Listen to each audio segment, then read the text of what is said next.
Hello, welcome to Lil's Vintage World. This video is a book review of Northanger Abbey by Jane Austen. Now, I've done quite a few book reviews of Jane Austen's work here on my channel before, but I realised I've never done one of Northanger Abbey. And I recently reread it. You would have already known that if you follow me on Instagram. If you don't, go and check me out. The link is in the description bar. But I just really fancied rereading it.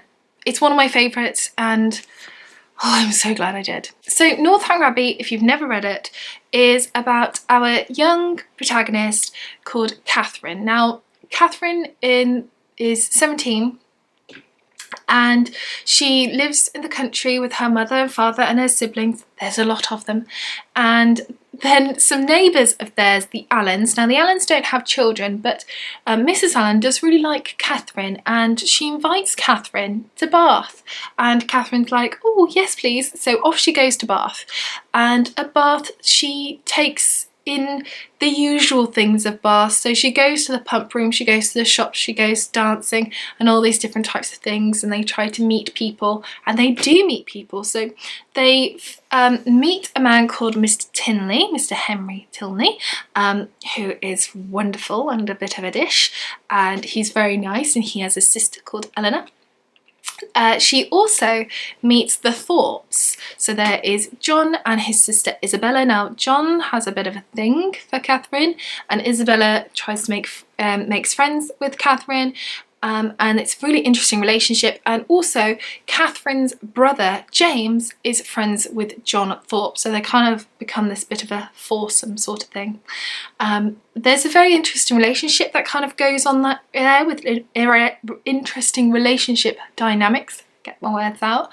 But in the end, Catherine ends up being invited to go and stay with the Tilneys. So Eleanor, Henry and their father say, oh, why don't you come with us? Come to Northanger Abbey, which is where they live, and off she goes. Catherine is someone who is a real bookworm. She really loves novels. She is someone who's quite naive and very sweet, and I just love her.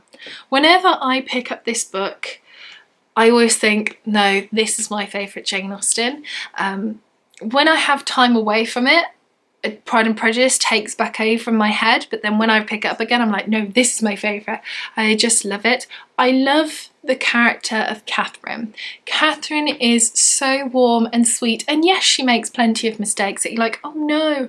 But I think they're kind of the typical mistakes that a lot of us make when we are typical 17-year-olds, not really knowing our place in the world. I also love it for Bath. I've been to Bath a few times and I love it. It's one of those places that I would love to live if I could. I'd love to live in Bath. It's just wonderful. And when they're talking about going to certain places like Cheapside and stuff, and I'm like, oh, I know that street, I know this street, and all those types of things, and talk about going to the pump rooms, and it's just wonderful. It's just wonderful because in my head I am picturing it that I am there with a little fly on Catherine's shoulder following her around. I really liked it. I also love the characters of Henry and Eleanor. They are wonderful, absolutely wonderful. They are some of my favourite characters in Jane Austen's works. I think they're just nice people. They're just generally nice people, but interesting. They're not boring nice people, they're interesting nice people, and I really like that. I also like the fact that we have we get to not like people in this bit. And it's the fun of getting to not like people. Does that make sense? Like, we've kind of got baddies in this, but it's enjoyable to, you know, read about the baddies, and I just love it. It's warm and it's fun. It's a really, really easy read. It's not a big read at all. And I've read this so many times. The more I read it, the more I fall in love with it, and I can't recommend it enough. If you are someone that's starting out with Jane Austen, actually, Northanger Abbey might be the best place to start. This is the first of Jane Austen's books that I managed to read all the way through. I tried to read Pride and Prejudice quite a few times when I was younger before, but this was the first of Jane Austen's that I actually managed to get through from start to finish and really enjoyed it. It's just great. It's just wonderful, and yeah, I think this has overtaken Pride and Prejudice again in my head now. It's just great. If you haven't read Northanger Abbey, I highly recommend it. If you have read Northanger Abbey, chat to me about it in the comment section down below. Do you love it as much as I do? Because I just think it's dreamy. I really do. Anyway, that's it for this video. Take care, and I shall see you soon for the next one. Bye for now.